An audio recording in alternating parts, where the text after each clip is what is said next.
meetings which began on the 23rd of July. Now, these talks involved all those affected by informal trading, including provincial government, property owners and transport. For more on this, we are joined in studio now by Councillor Ruby Matang, who is the member of the Mayoral Committee for Economic Development in the city of Johannesburg. Councillor, thanks for coming in. Good morning. Thank you. Good to have you on the programme. Good, thanks. What was the purpose of these meetings and discussions?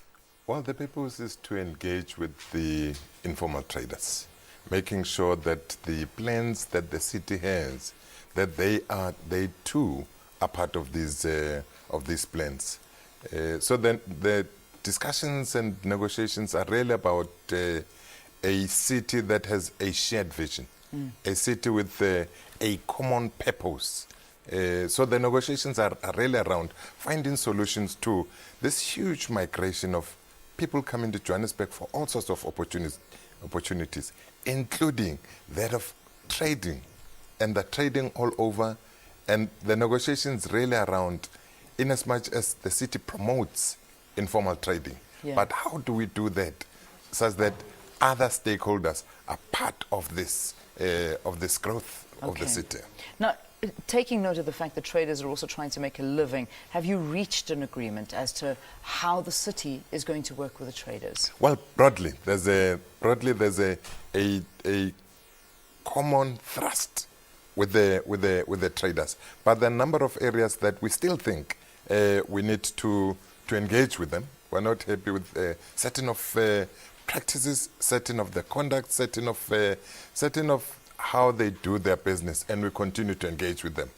Yeah. But there seem to be more people that really would want to comply to bylaws of the city. I mean, you were saying that, you know, there are just some certain streets that you go to in the inner city where, I mean, there are fires that are burning. I mean, I can imagine people will do anything to make money, so they'll set up any form of business. But is this necessarily legal, and how are you regulating this? Well, you know, if we do enforcement, and enforcement only without carrying along the traders, is that we won't win. So our approach is that we would want to these negotiations with common understanding around them realizing that they are partners within the development of the city. Certain conduct that they see from some of their counterparts, which is really not helping to grow the city. So it is different organizations that were involved in ensuring that there's development that's all agreed.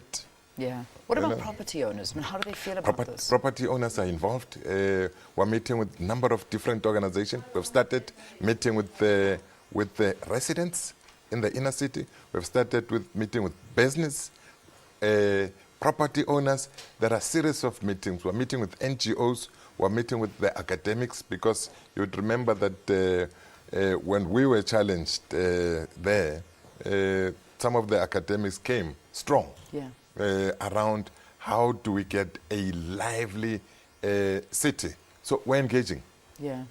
Also academics, number of universities are involved in finding solutions to challenges that we have on trading. So the reality is there are too many traders, and you need to, it needs to be regulated. So everybody that sets up whatever it may be needs to be regulated in some way, and perhaps apply for some form of license or do something. Is that the route that you're trying to go? That's the route that we're having, because for people to be to trade in any area, there are demarcated areas, and you need to apply. Okay. And so it is that process that we are working with them, that there are certain streets that in Johannesburg that would want to close, accommodate for traders also. Certain buildings that we're looking into to accommodate traders there in some where it's really congested, would want to work with them, because there are areas now, it's huge, congested, lots of potential for crime. Yeah, lots of safety hazards in some of the areas. So we're working with them around finding solutions to especially very dangerous practices that we see. All right, thank you for talking to us. You can see this is the beginning of something I imagine that's going to have to go on for a while to try and find a solution to the situation between the city and the informal traders there in the on the streets there. Now, that was the Councillor Ruby Matang, who is the member of the Mayoral Committee for Economic Development in the City of Johannesburg. Thank you very much for coming in and talking to us this morning. Thanks.